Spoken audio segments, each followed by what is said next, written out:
스마트 환경교육에 대한 미팅을 들었는데요. 제가 이제 북유럽을 자주 가는데 거기를 가면 핀란드나 스웨덴이나 덴마크나 노르웨이를 가면 정말 그런 것들이 거기는 이제 환경에 대한 일반적인 인식이 굉장히 높더라고요. 근데 그게 어디서 이렇게 비롯되나 이렇게 자세히 들여다봤더니 바로 학교에서부터 환경에 대한 인식들이 기본적으로 갖추어져서 민주시민으로 성장할 때 이 학생들이 환경 자체가 이제 오늘된 생활로 다 이렇게 실현되는 것들을 보았습니다. 그래서 실제로 이제 이번 정책 공약 발표는 그런 것들에 대해서 훨씬 더 전문성을 가지고 있는 우리 이제 세종시에 계시는 여러분들의 의견들을 소중히 좀 경청하고, 그리고 사실 이게 저희들이 준비한다고 준비했지만 많이 부족한 부분들이 있기 때문에 그런 것들을 좀 지적해 주시는 것들을 지적을 중심으로 좀 말씀을 좀 드리려고 합니다. 예. 우선 순서는 관계없고요. 여기 저희들이 내놓은 것 중에서 부족하거나 아니면 요건 좀 전체적으로 좀 지금 현재의 지향과는 맞지 않다라는 부분들을 좀 말씀해 주시면 고맙겠습니다. 그러니까 아까 우리 무슨 농업을 얘기했죠? 스마트 농법 얘기했는데 실제로 이제 전 세계적으로 친환경 농업과 관련돼서는 스마트 농법 자체가 이렇게 아주 이렇게 같은 지향을 갖고 있지는 않은 걸로 알고 있습니다. 그래서 그런 부분들에 대해서 뭐 지적해 주실 수 있는 거고요. 네, 그런 부분들을 좀 지적해 주셨으면 고맙겠습니다. 네, 저는 세종 참여연대 서은정이라고 합니다. 저는 후보님 말씀 잘 들었고, 저는 뭐 환경의 분야에 대해서는 더 전문가들이 계시기 때문에 제가 잠깐 앞에 말씀드린 서두를 꺼내면, 우선은 이제 아이들 이제 보면 좀 1인 1교, 1인 1학생, 뭐 이렇게 해서 이제 아마도 실천 중심이거나 학생들한테 어떤 역할이나 이런 것들을 좀 중요하게 생각하다 보니 이런 게 있다고 생각을 하는데, 저희가 아이들이 이제 학교에서 청소를 할 때도 1인 1구역 정해져가지고는 나는 창문, 나는 어디 이렇게 해갖고는 그렇게 하면 이제 청소가 되는 과제 수행이거나 이렇게 되는 게 있는데, 제가 보기에는 이게 처음에 딱 너무 1인 1교 이렇게 되다 보면은 역할이 있다 보니까 이게 환경이라고 하는 기후나 이런 쪽에서 생각하고 고민해야 될 게 많은데, 이 부담으로 학생들이나 이렇게 좀 다가올 수도 있겠다. 이건 뭔가 반드시 해야 되는 거나 이렇게 책임을 지어야 되는 듯한 느낌으로 환경에 접근해서는 안 된다라고 하는 생각이 좀 들어서요. 네.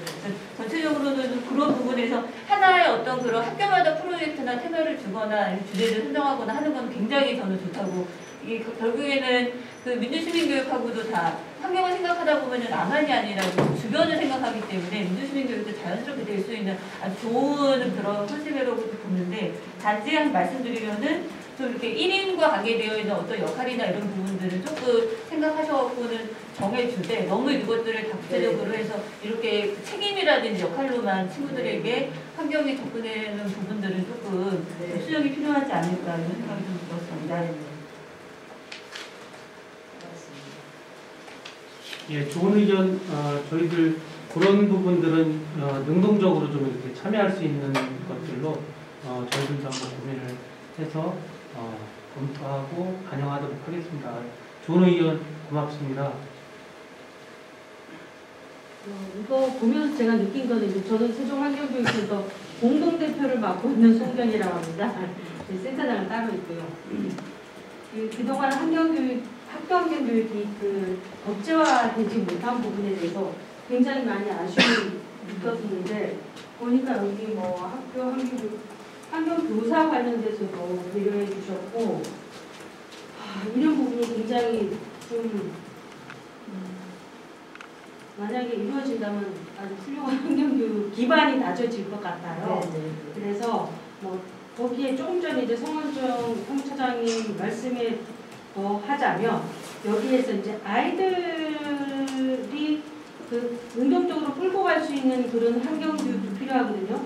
지금 뭐 세계적으로 유명한 그레타 툰베리도 있지만, 우리 아이들이 미래 세대를 짊어지고 가야 한다는 말을 하면서 아이들 위주의 아이들 중심이 된 그런 뭔가가 제도가 없어요. 그래서 아이들도 스스로 학교에서 자기네들이 거버넌스를 꾸려갈 수 있는 그런 거를 만들어줄 필요가 있거든요. 네. 어른들만의 거버넌스가 아닌 아이들이 지네들이 찍어서 어떤 분 분야니까 오셔서 같이 해줬으면 좋겠다 하는 그런 것도 같이 걔네들 눈높이에 맞는 그런 것도 해줬으면 좋겠고요. 네. 여기에 지역 환경 단체 연계 네트워크 구성. 이제 저희 환경교육센터가 이번에 광역센터로 지정을 받았어요. 네. 원래 환경부랑 같이 매칭을 해서 받아야 돼. 일단 광역 이제 센터로 지정을 받았는데 하면서 저희들 연계를 환경 단체들이 연계를 하려고 하는데 같이 많이 연계를 해야 될 것 같고요. 그 다음에 여기 학부모 관련돼서가 뭐지? 학부모가 일본의 환경사랑 환경사랑 학부모 지원사 운영이라고 그랬는데 네. 저는 여기에 기반 구축인지는 모르는데 밑에 확산이나 실천 부분에서 지역사회와 연계한 청소년 환경 캠프 뭐 이런 것들에 대해서 학부모들이 같이 연계해서 하면은 네. 굉장히 이 시너지 효과뿐만 아니라 확산하는데 중요한 역할을 하고 있거든요. 네.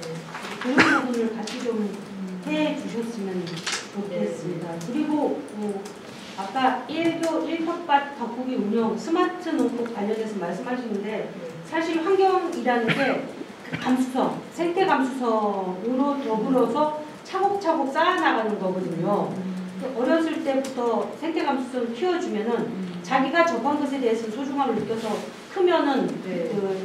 그 기억과 추억과 이런 것 때문에 같이 소중함을 간직해서 환경 보존이라든지 이런 역할을 할 수 있는 게 아이들한테 그 의식, 그 깔리는 그런 철학이라고 부르기는 좀 그렇지만 어쨌든 아이들 그 텃밭이니까 그런 부분에 대해서 텃밭 가꾸기 같은 경우는 그 스마트 농법 어른들의 그 훌륭한 스마트한 그런 거가 아니라 그 흙을 만지면서 자기 스스로 치료하면서 맨날 스마트폰만 쳐다보는 그걸 벗어날 수 있는 계기가 이 텃밭 가꾸기도 한 큰 역할을 하는 거거든요. 네. 그렇기 때문에 스마트 농법 이런 것보다는 네. 학교에서 줄 수 있는 교육적인 그런 것에 더 치중하는 게 저는 좋다고 생각이 되고요.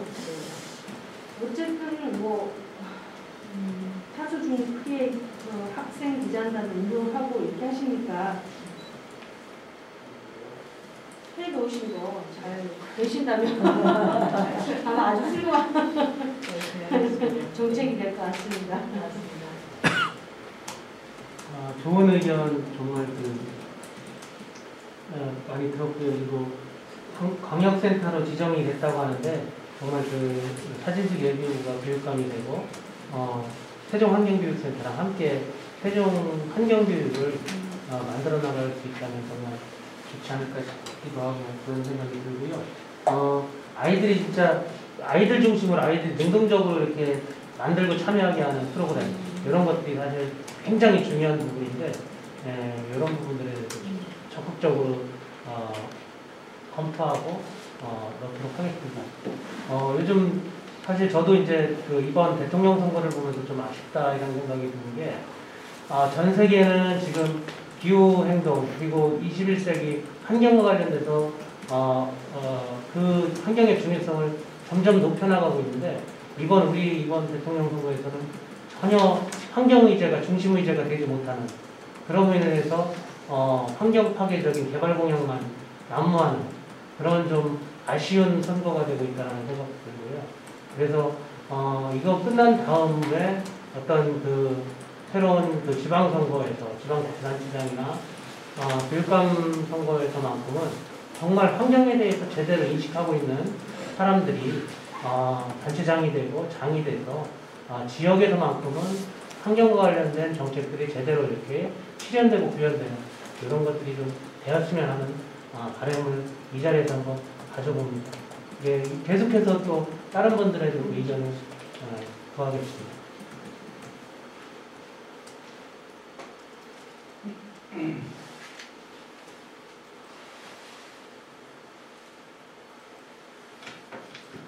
저는 이제 일단은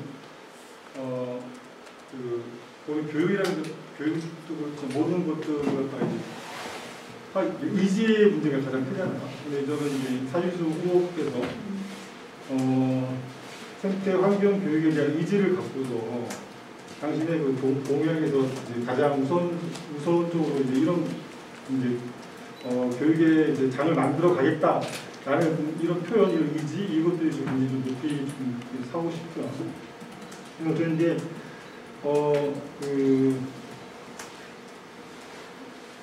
그 학교 교육 내에서 이제 환경 교육이라는 게 어떤 건가 사실 보면 아이들의 그 생태 감수성을 어떻게 키워낼 것인가의 문제가 제일 첫 번째일 것 같고, 그 다음에 두 번째가 지금의 그러면 우리 지역에 내지는 우리 지금 현재의 생태 문제, 환경 문제가 무언가, 이걸 갖다가 무엇이고 이걸 갖다가 어떻게 해결할 것인가에 대한 어떤 교육, 이런 것들이 사실 같이 이제 동시에 같이 좀 이루어지면 진짜 그 아까 말씀하신 대로 이제 그 지역 이제 그 민주 시민으로서 아이들이 이제 커나가는데, 그 다음에 이제 우리 사실은 지금의 생태 문제는 어찌 보면은 우리 생존의 문제와도 사실 연결이 되는 거잖아요. 아이들 당장의 현재 아이들 미래의 문제고 아이들 문제고, 그래서 이제 그런 것들을 갖다가 이제 같이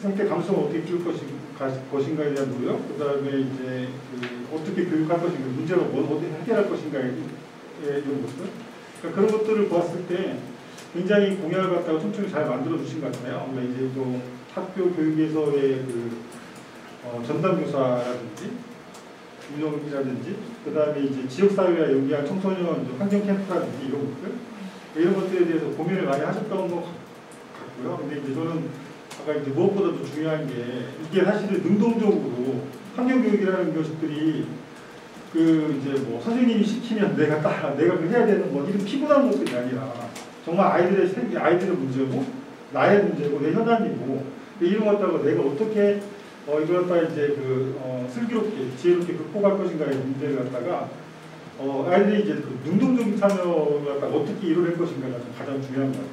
그래서 환경 전담 교사하고, 그 다음에 아까 말씀하신 대로 지역의 생태 교육을 전문적으로 하는 시민단체, 그 다음에 환경단체, 그 다음에 학생들, 이 이런 세 주체가 어떻게 우리의 지금의 생태 현안을 갖다가 극복하고 내지는 더 이제 좀 살기 좋은 세상으로 생태와 이제 좀 공존하는 세상으로 갈 건가에 과연 노력하는 어떤 이런 모델, 이런 모델을 좀 세종에서 만들어 주시면 좋지 않을까라고 이제 좀 바라고 또 응원하도록 하겠습니다. 네, 좋은 의견이 많아갖고 정리를 좀 다 할 수는 없고요. 특히 강영석 위원장님께서 지적해 주셨던 문제에 대해서 이제 실제로 이제 아이들과 직접적으로 이제 그 세종에서 교육해야 할 내용들이 세종에서의 환경 문제가 무엇인가, 그리고 이걸 어떻게 해결할 것인가, 이 문제는 사실 이제 굉장히 중요한 건데, 이제 우리 후보의 다른 공약과 이제 연결되는 부분이기도 한데, 핀란드에서는 현상교육이라는 교육이 있습니다. 뭐냐면은 지금 현재 중심적으로 이슈되고 그리고 문제가 되고 있는 것들이 어떤 것인가, 이걸 중심으로 이제 과목이 통합적 그 교과 학습을 진행하는 걸 이제 현상학습이라고 하는데, 저희들은 이제 프로젝트 수업이나 이런 것들을 현재 진행되고 있는 사회적 현상들과 밀접하게 접목해서 이렇게 진행하는 것들, 이런 것들에 대해서 지금 공약으로 이렇게 구현을 좀 진행하려고 하는데, 앞으로 뭐 강영석 위원장님께서 말씀하셨듯이 환경 문제를 빠뜨리고 사실 교육을 한다는 것도 사실은 그 어불성설 정도로 환경 교육은 우리 뭐 미래의 문제가 아니라 지금 현재의 문제, 이걸 해결하지 않으면 미래가 존재할 수 없는 그런 문제이니만큼 이 문제는 아주 앞으로는 가장 심각한 문제로 우리 사회에 다가올 것이라고 생각하고, 이 부분들에 대해서 지금 그 내용들은 사실은 지역 자치단체의 교육과정이 일정 정도 지금 이제 교육과정 속에서 반영될 예정인데, 그 속에서 이제 꼭 실현돼야 될 교육과정의 내용이라고 생각을 합니다.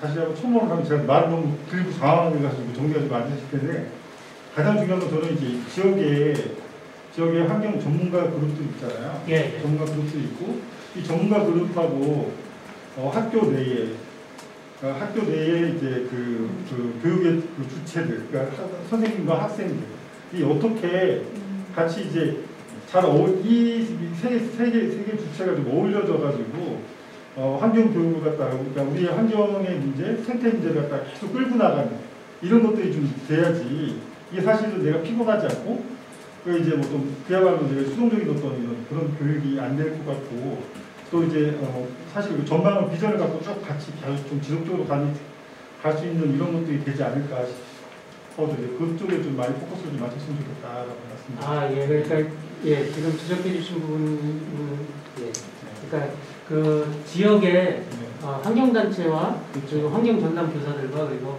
학생들이 같이 유기적으로 결합해서 네. 환경교육이 이루어질 때 네. 실제적인 구체적인 이제 환경교육이 이루어질 수 있다. 네. 그런 부분으로 말씀을 제시해 주셨고요. 그런 부분들에 대해서 저희들 공약을 검토하면서 어떻게 집어넣을까에 대해서는 다시 한번 논의를 하고 이게 다시 그 공약이 지금 오늘 제시된 공약들이 어떻게 반영되었는가에 대해서는 다시 한번 이렇게 여기 참석해 주신 분들하고 태종 기후행동에 계신 단체들에 대해서는 보내드리려고 하고 있습니다. 그러면 그때도 또 부족한 게 있으면 또 지적을 해주셨다고요. 저는 이제 공약이라면 공약보다도 더 좀 근본적으로 좀 아쉬운 게 학교 교육에 있어서 저도 여기 사회과 교육을 전공했거든요. 교육학을 전공하면서 아이들이 들어가 있는 그 건물 자체도 굉장히 좀 너무 틀에 박힌 네모 안에 들어와서 하는 그 자체가 굉장히 많이 아쉽더라고요. 그런 얘기도 많이 나왔잖아요. 그동안. 그러면서 그 안에서 꼭 그렇게 해야 되는 그 자체도 참 많이 아쉽고 새로 짓는 학교들이 좀 더 지금 다 스마트 시대에 이렇게 얘기하면서 왜 그런 시스템적인 거는 왜 그대로 가는지 왜 변화를 하지 않는지 이게 너무 많이 아쉽더라고요. 그러면서 창발성, 뭐 창의성 이런 걸 내세우면서 그 안에서 아이들이 과연 얼마나 많은 자기네 생각의 전환을 가져오실지 이것도 좀 우리가 눈여겨봐야 할, 고쳐야 할 그런 부분이지 않을까 그런 생각도 해요. 네, 뭐 약간 생태 교육하고 약간 관계있고 약간 관계없고 한 주제일 수도 있지만 어쨌든 그래서 요즘에 교육환경 재구조화라고 하는 사업이 진행되고 있잖아요. 위원님의 생각이 맞습니다. 왜냐하면 아이들한테 지금까지 우리가 공부해왔던 네모난 교실에 대한 것들이 우리의 사고를 경직화시키고 그리고 창발을 막는 그런 여러 가지 이제 부작용도 있었잖아요. 그래서 지금은 모든 학교를 교육청에서 이미 이제 교육부에서 국가정책적으로 학교 재구조화, 학교 건물 재구조화해서 이미 들어가고 있어요. 세종 같은 경우는 이미 한 3분의 1 정도가 올해 시행이 됐고 내년도에 이어서 할 텐데 이제 새로 짓는 학교만큼은 그런 거를 좀 벗어나서 과감하게 유연하게 져야 되겠다라는 생각이 듭니다. 지금은 있는 건물 안에 그걸 재구조화시키니까 한계가 있어요. 그 건물이 양태가. 그래서 이제 새로 짓는 학교만큼은 충분히 그거를 고려해서 져야 된다고 아마 인식하고 있을 것 같고요. 그게 예를 들면 해밀유초중고가 아니죠. 거기 그쪽 공동 캠퍼스 있잖아요. 저쪽 해밀동에 그런 것들도 사실은 조금 그런 발상을 해서 했는데 아마 어머니들 사이에 학부형들 사이에서 많은 논란이 있었던 것 같아요. 근데 이제 그런 형태가 됐든 이런 형태가 됐든 앞으로의 다양한 학교의 모습은 많이 좀 고민하고 새로이 시각을 좀 변화시켜서 준비해야 되겠다는 생각을 합니다. 네. 말씀드려도 되나요? 네. 예. 저는 그 후보님께서 이 세대 환경 교육이나 지속가능 발전 교육이나 이것을 제1 우선 공약으로 좀 갖고 계신 건지 아니면 뭐 순위를 매길 수는 없지만 여러 개 중에 이제 하나겠죠. 이제 하나일 거고 그렇다면 우선 순위에서 좀 이렇게 중요하게는 보고 있다고 말씀을 하시겠지만 어느 정도로 보고 계시는지 왜 그러냐면 이 길을 주요 공약으로 내걸 거면 좀 더 호소력 있게 저는 가야 되고 미래지향적으로 더 포괄적으로 좀 가야 된다는 생각이 드는데, 예를 들면 예전에 치면 뭐 인재 육성, 뭐 인재상 뭐 이런 것처럼 갖고, 최근엔 또 뭐 민주 시민을 키우겠습니다 이렇게 가고 있는데, 그게 아니라 뭐 책임 있는 미래 시민을 뭐 만들어가는 뭐 이런 이제 어떤 그 상이 좀 그려지면서 상을 좀 제시하면서, 또 학교 공간 일부분 얘기하시는데 학교에 대한 상도 좀 드러내놓고 그 어떤 전략과 배경 속에서 그 전략에 맞는 어떤 비전과 이제 전략 속에서 과제와 그 계획들이 좀 이렇게 정책으로, 그게 좀 세부 정책으로 이제 나가야 될 텐데, 그게 아니라 이제 그래서 좀 여쭤보고 싶은 게 있어서 한번 이 부분에 말씀 대해서 듣고. 말씀을 드리면요. 이제 사실은 이제 요즘에 제가 캠페인 활동에 참여를 하면서 요 이제 중요하게 제 정책에 좀 담아가야 되겠다. 물론 제 정책 안에 들어가 있어요. 있고 제가 심지어는 제 명함의 뒷면에도 기후환경 생태 위기 부분에 대한 포스터를 갖고 다니는데, 제가 그리는 대목은 한 4가지 정도 중요한 꼭지가, 첫 번째가 이제 책임교육. 지금 현재 교육 부분이 본질적 가치, 공교육의 회복, 뭐 이런 부분이 굉장히 이슈화가 돼서, 사실 이제 정책 발표를 다음 주부터 해나갈 건데, 책임교육 어떤 건 하나 사실은 소홀히 뭐 중요하지 않다라고 말할 수는 없을 것 같고요. 그 다음에 이제 두 번째로 준비하고 있는 게 미래교육입니다. 책임교육, 공교육의 본질을 회복하고 앞으로 빨리 미래로 나아가서 미래를 대비하는 교육. 세 번째가 이제 글로벌 시민교육 안에 이제 이런 생태교육이 들어가 있죠. 그런데 이제 제가 물론 이제 책임교육서부터 미래교육까지 쭉 봤는데, 4가지 꼭지 중에 3번째 꼭지에 중요한 의제로 다루고 있는 부분입니다. 그래서 오늘 이렇게 모시게 됐고요. 그렇다고 해서 제가 밑에 꼭지 안에 들어가 있다라고 해서 중요하게 생각하지 않는 부분은 아니고, 중요한 의제로 저 정책 부분에 있어서 다루고 할 것이다. 그래서 오늘 이런 간담회도 사실 제일 먼저 이루어지고 있는 거이기도 합니다. 그렇다고 해서 제일 중요한 정책이다, 좀 미약한 정책이다라고 말할 수는 없고, 제 정책 안에서 소중하게 다루고 있는 의제다라고 저는 말씀드리겠습니다. 네, 궁극적으로 이제 저희들이 생각하는 이제 학교의 상은 아까 이제 이 강영수 위원장님께서 환경 교사들과 환경 단체들, 학생들이 이렇게 어우러지는 걸 말씀을 하셨다면, 저희들은 학생과 교사와 학부모가 어우러지는 공동체를 지향하고 있습니다. 지금 이제 가장 중요한 문제는 인간의 존엄성이 좀 상실되어간 학교들이잖아요. 거기에 역시 마찬가지로 환경교육도 되게 중요한 문제고요. 그러니까 사실은 환경을, 인간 존엄성을 높여나가는 교육이잖아요. 궁극적으로 생태환경 교육의 궁극적 목표는 인간이 인간다워지고 인간의 존엄성이 확대되어가는 교육이라고 저는 생각을 하거든요. 그래서 그런 바탕 위에 공동체 교육이고, 사실 미래교육이라고 얘기하면 미래교육은 여러 가지가 있겠지만, 미래교육에서 없어서는 안 될 부분이 또 환경교육이잖아요. 미래를 실제로 환경이 지켜지지 않으면 미래가 없는 사회가 되는 거니까요. 그건 가장 기본적인 요소인데, 이제 그런 부분들이 기본적으로 깔려 있고, 아까 얘기하신 그 교육 부분에 또 환경교육이 들어가는 거니까. 그런데 궁극적으로는 이런, 아까 이제 후보님이 말씀하셨다시피 우리가 이제 환경교육을 어떤 과목으로 이렇게 넣지 않고 다양한 그 교과 안에 환경교육을 넣음으로써 환경교육을 베이스화하는 그런 것들이죠.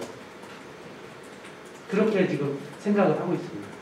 환경교육은 존엄성 교육이 아니고 생존의 교육이에요. 지금 기후 행동에 관련해서 캠페인도 지금 계속 하고 계시지만, 지금 1.5도 얘기하고 계속 이런 얘기를 많이 한단 말이에요. 예. 그러면 지금 우리 사회 전반적으로 가만히 생각해보면, 우리가 언제까지 이 해수면 상승으로 인해서 우리 대한민국의 땅의 많은 부분이 잠기게 되고 점점 올라가고 우리는 어디 가서 살아야 하는지 또는 뭐 어디 지구상의 어딘가에서 제2의 지구를 찾아야 되는지 이런 문제란 말이에요. 그렇기 때문에 환경교육은 저는 이제 주변에서 말씀하실 때 꼭 제가 딴지를 걸어서 환경교육은 그런 문제가 아니고 생명이 존재하자마자 생명에 달린 교육이다 저는 그렇게 주장을 하고 있거든요. 그 부분에 맞는 말씀이시고. 저는 뭐 하여튼 깊이 있는 고민에서 이렇게 또 현재의 현실 현황을 또 잘 진단하는 속에서 한계도 잘 들여다보시고 이렇게 이제 대안이나 정책을 이렇게 좀 내주신 것 같아서 오히려 감사하는 생각 들고요. 지금 이제 좀 차별화를 해야 될 거라고 보는데 지금 현 교육감이나 지금 현재 또 제도와 정책이 쭉 시행되고 있어서 벌써 미래교육 파트는 담당 장학사가 배정이 됐고 거기에 이제 스마트 미래교육, 생태전환교육 이런 게 이제 다 들어가서 이제 또 갈 거잖아요. 미래교육 아까 말씀하신 분야에.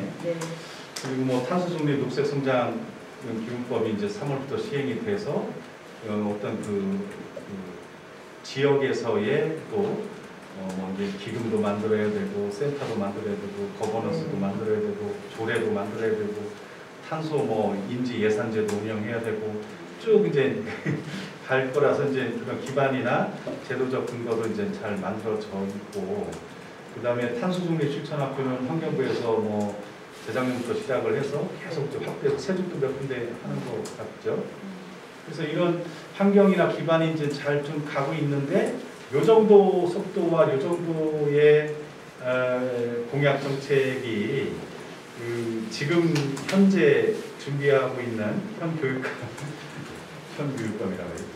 지금 교육이 하고 있는 그쪽 이게 차별화의 문제나 차별화 관점에서도 그렇고 좀 지금 현재 물 흐르듯 가는 흐름이 있는데 그보다 좀 더 그걸 포괄하고 포용성 있게 또 아까 통합 얘기하셨는데 좀 통합적으로 할 수 있는 네이밍부터 그리고 상을 일단 좀 잘 잡아서 좀 크게 가져야 되지 않나. 그렇다고 우주 이런 말을 쓸 수는 없는 것 같고 그래서 저는 결국 미래 시민 그러니까 지구 생태 시민은 이제 이재용 교수가 또 작년부터 계속 주장을 하셔서 이제 생태 시민, 지구 생태 시민, 양성, 육성 이쪽으로 가야 된다 쭉 해오셨는데 그런 상이 하나 좀 들어가고 그 다음에 학교에 대한 상도 지금 협력 체계 부분이 있긴 한데 거버넌스나 지역 공동체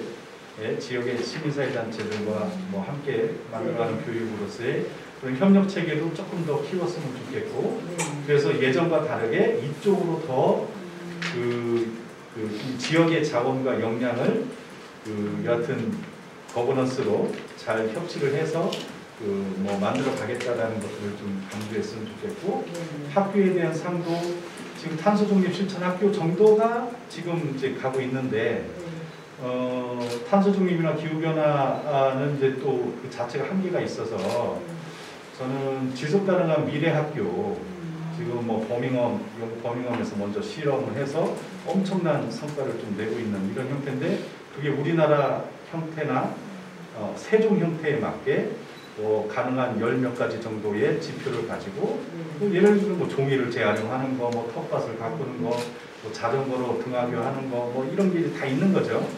그렇게 해서 한 달에 전기요금을 200만 원을 실제 줄이는 이런 모니터링이 가능한 지표들을 놓고 하면 얼마나 참여나 성과가 탄소중립을 위해서도 그렇고 좋겠어요. 그래서 저는 그런 것들을 좀 포괄하는 지속가능 발전, 지속가능한 미래학교에 대한 상이나 교육도 지속가능 발전 교육으로 이런 기후변화와 탄소중립을 다 포용하는 이게 기후변화, 환경위기 이런 게 결국은 그 분야에만 있는 게 아니라 다 연결되죠. 외교, 안보 이런 데까지도 다 연결이 돼 있는 거라 그 ESG에 대한 그 강한 의지, 그러니까 지속가능 발전 교육에 대한 강한 의지를 좀 천명하는 게 더 좀 시대에 앞서서 미래지향적으로 가는 게 아닌가 네. 하는 거고 학교에 대한 삶도 마찬가지고요. 네. 예, 그런 생각이 들고요. 그래서 저는 그런 것들을 좀 묶었으면 좋겠어요. 텃밭 뭐 이런저런 것들은 지속 가능한 미래학교나 뭐 충북에서 주로 하는 뭐 한 7년째 하고 있는 초록학교 네. 사업단에서 좀 벌써 뭐 한 20% 정도 했을걸요. 모든 학교가 지금 시범 사업으로 하다가 되게 성공적으로 그게 이제 마을 공동체로 가면 초록 마을 사업단까지 지금 가고 있는데 되게 성과 있게 가고 있죠. 그래서 그런 것들을 같이 묶어주면 좋을 것 같다는 생각이 들어요. 제 눈을 열어주셨습니다. 제 눈을 열어주셨는데 그러면 현 지금 현재 교육청 체제와 당신의 교육 체제가 뭐가 다르냐 그런 질문이 있으실 수 있잖아요. 근데 저는 그런 생각 해봤습니다. 거창한 어떤 비전, 거창한 플랜을 세워놓고 실천이 떨어지는 그런 교육보다 뭐 이제 앞으로의 교육은 저는 집중과 선택을 좀 하겠지만 계획을 세웠으면 비록 계획이 미미하다 하더라도 그런 부분에 있어서 좀 더 알차게 운영하는 그리고 실제적으로 운영하는 그런 것들은 제가 좀 차별화시킬 예정입니다. 이게 필요하고요. 사실 제가 이제 교육청에 있을 때 창의인재 과장을 했었거든요. 근데 환경단장을 했는데 당연히 환경 교육 하거든요. 근데 실제 제가 반성하는 거는 저도 그렇게 열심히 노력했습니다. 그리고 담당 과장으로서도 공부도 많이 부족했고 근데 이제 지금 현재 이슈화도 되고 생존의 문제라고까지 말씀을 하셨는데 저는 깊이 공감하고요. 이런 것들이 좀 더 전문가들 이제 뭐 제가 이런 정도로 정책을 만들지만 앞으로 계속해서도 지속 가능하게 전문가분들의 도움을 받아서 업그레이드하고 해서 아마 세종은 뭐든지 좀 인프라 자체가 좀 구조적으로 해버릴 수 있는 곳이어서 계속해서 제가 도움을 받았으면 좋겠습니다. 많이 좀 도와주세요. 저도 한 말씀 덧붙이면 네. 이제 공약이나 정책들이 어쨌든 이렇게 딱 나열쭉 되잖아요. 근데 이런 단순 나열로 진행되는 게 아니라 하나의 어떤 그 유기적인 그런 거 안에서 말씀하신 대로의 어떤 그런 구체적인 계획, 이행 계획이라든지 추진 계획, 이게 시기라든지 예산이라든지 이런 것들을 다 동반해서 네. 아 이분 이렇게까지 실천이 가능하겠구나, 되겠구나라고 하는 거를 좀 보여주시는 그래서 네. 나열식으로만 해서 그렇게 진행되는 정책이나 공약은 조금 아니고 유기적으로 뭔가 될 수 있는 그래서 말씀하신 대 어떤 사항이라든지 이런 걸 틀어지고 네. 그 안에서 이제 여러 가지 것들이 순차적으로 진행되는 그런 공약이나 정책이 네. 되면 좋지 않을까 하는 생각이 들어요. 네, 이게 이제 저희 정책팀에서는 이 부분이 제가 이제 아직 공부가 부족해서 그런 거를 좀 실감하거든요. 그래서 오늘 전문가분들 제가 모셨고요. 이제 그런 것들은 나중에 인수위가 꾸려지면 저희는 준비는 해놓고 있어요. 이게 중기 계획인지 단기 계획인지 그리고 예산이 어느 정도 소요될지 교육청의 올해 예산을 다 분석을 해서 어떤 사업은 빼고 어떤 사업은 이제 와야 할 건지를 다 분석이 끝났습니다. 근데 이제 그런 부분 여기에 다를 수가 없어서 생각하는데 준비하겠습니다. 그래서 우리 그 성수장님께서 큰 틀에 그죠? 큰 틀에 지속 가능한 미래 학교의 모습을 만들었으면 좋겠다. 그리고 이제 그 안에 밑으로 세부적인 사업들이 들어오는 것이 맞겠다라고 하시는 거잖아요, 그죠? 네, 좋으신 말씀인 것 같습니다. 그거는 잘 나눠주신 것 같은데 그냥 네. 체계와 기반 구축이 하나 있을 거고 네. 그다음에 여기는 강화라는 표현을 썼지만 일단 활성화부터 해야 될 거 아니에요. 하여튼 강화와 활성화는 큰 차이가 없는데 그런 교육 활성화를 위해서 어떻게 할까? 근데 역량 강화는 어디로 들어가야 되나? 뭐 교사의 역량 뒤에 있군요. 네, 실천의지 뭐 이쪽에 있는데. 실천의지 네. 그래서 이제 저는 이제 체계 부분에서 네. 좀 혼재되어 있긴 한데 네. 협력 체계를 어떻게 좀 또 만들 건가? 네. 좀더 추가되면 네. 좋고 네. 실천 영역에서는 그 우리 공부 급식 쪽의 채식이나 뭐 네. 이런 걸 권장체조 뭐 권장하거나 채식 습관을 시범적으로 하기 위해서 뭐 그쪽에 인력과 예산도 필요하거든요.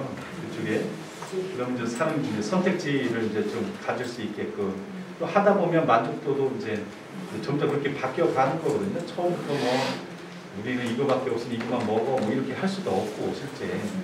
그래서 이제 이런 것들이 실제 뭐 통계상으로 보면 농업과 뭡니까 그러니까 농산물, 축산물 뭐 이쪽 분야가 30%까지 탄소 배출에 뭐 기여하고 있는데 그 중에서도 이제 축산이 절반이거든요. 그러면 이제 육식이 아니라 채식으로 갈 수밖에 없는 거고 이제 이태리 같은 경우에 워낙 뭐 의무화하고 뭐 있고 막 이런데 우리 다른 지자체 광역들도 보면 뭐 약간 권장하는 수준이거나 관련 조례가 있거나 시범 사업을 하는 정도이긴 한데 이런 부분도 좀 선도적으로 저는 네. 좀 좋은 사회적 합의가 필요한데 그걸 위한 시범적으로 운영하기 위한 어떤 예산과 인력 이런 것들을 좀 만들어서 운영해 보겠다. 뭐 이렇게 정도는 가져도 좋지 않나. 좀 실천하는 우리 면. 이제 학교에서 시범이 아니고요. 자발적으로 하거든요. 네. 채식데이라고 해서 네, 채식데이. 채식데이라고 해서 2주일에 한 번 정도 이제 하는데 그거를 하나의 진짜 프로젝트로 넣었으면 좋겠다. 그렇죠. 그런 거를 할 수 있는 체계를 만드셔야죠. 그거는 뭐 인력이 없어서 지금 현재 인력이 그냥 충분히 그렇게 가능합니다. 가능한 거예요. 근데 이제 애기들이 채식하면 안 먹어요. 그렇죠. 저항이 워낙 너무 익숙해져 있어요. 아이들이 자기네들이 공간을 결정하는 자기네들이 결정하면 먹는 거예요. 아, 그렇죠. 근데 이제 결정을 해도 식단을 짜놓고 채식대회하고 애들이 안 먹죠. 그래서 이제 그런 분위기를 만들어줘야 되는 거죠. 왜 채식을 해야 되는지. 네. 그런 게 필요한 거죠. 그 전후 과정 그게 없으니까 항상 아이고 감사합니다. 너무 좋으시는 거예요. 이게 뭐든지 아이들이 주체가 되고 아이들이 자발성이 곁들여지면 실천이 좀 강해지겠죠. 그렇죠. 지금 아까 하신 말씀이 교수님도 하신 말씀이 아이들이 능동적으로 할 수 있는 프로그램들을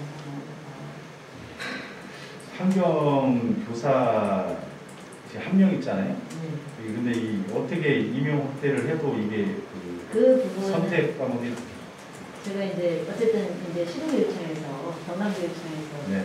어쨌든 시도교육과 협의회 의제를 올리고 이제 교육으로 정리했다는 거고요. 학교 환경교육과정, 학교 환경교육과정에 대한 조례 제정 해달라, 그리고 이제 환경조사, 친교육 확대를 해달라고 했는데 일단 이제 저희 생각은 이제 사실은 교과목에 환경교과가 들어오면 아이들이 교과목에 대한 부담이 커져요.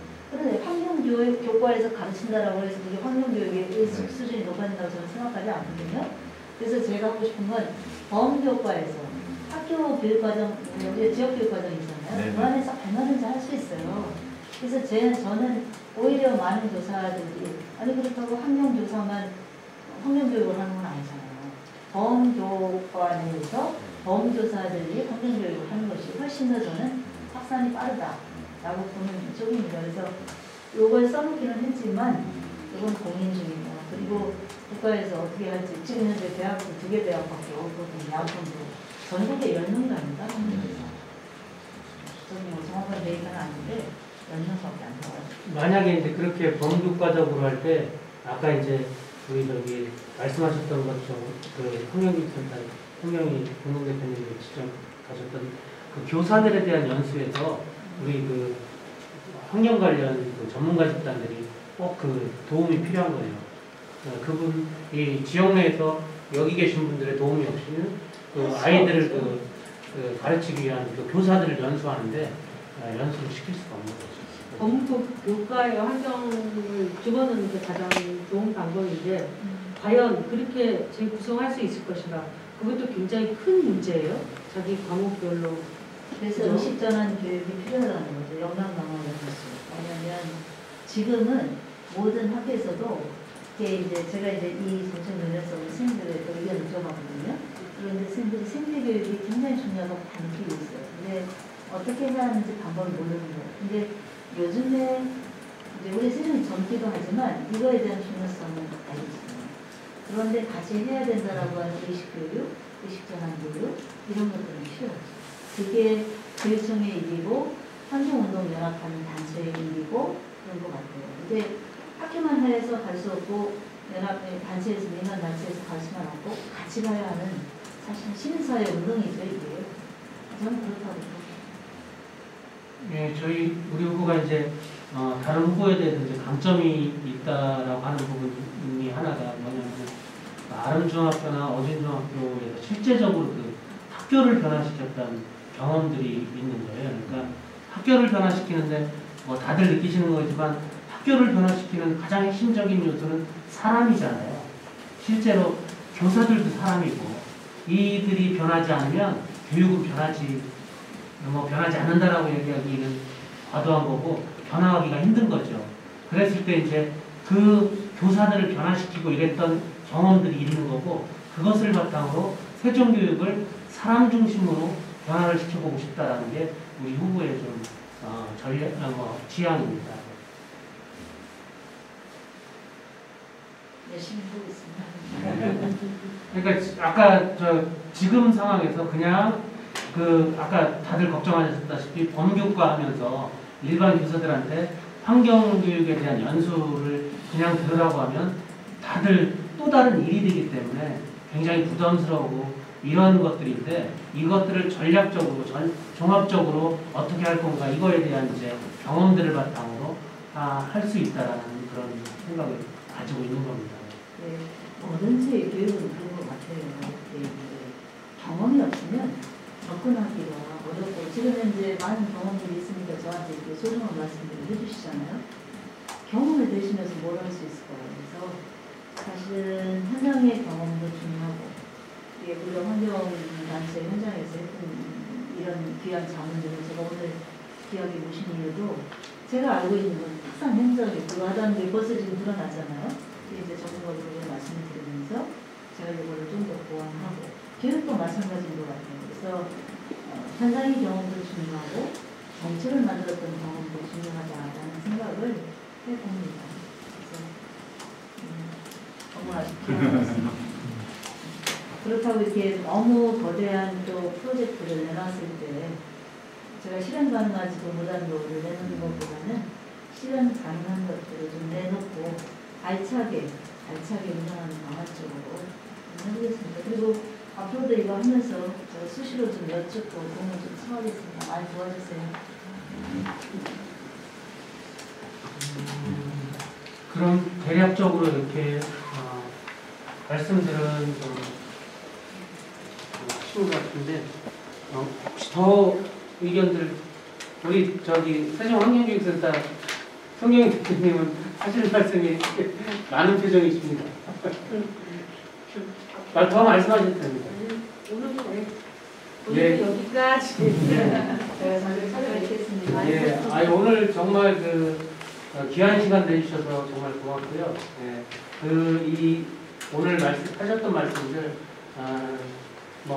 더 좋은 내용들이 더 많겠지만 계속적으로 오늘 나왔던 내용들은 저희들이 담아 안고 다시 한번 여기 계신 분들을 비롯해서 여기 세종기후행동에 참여하고 계신 분들한테 다시 한번 자문을 구하도록 하겠습니다. 그래서 오늘 회의 정리된 부분들은 다시 한번 보내드리도록 할 거고요.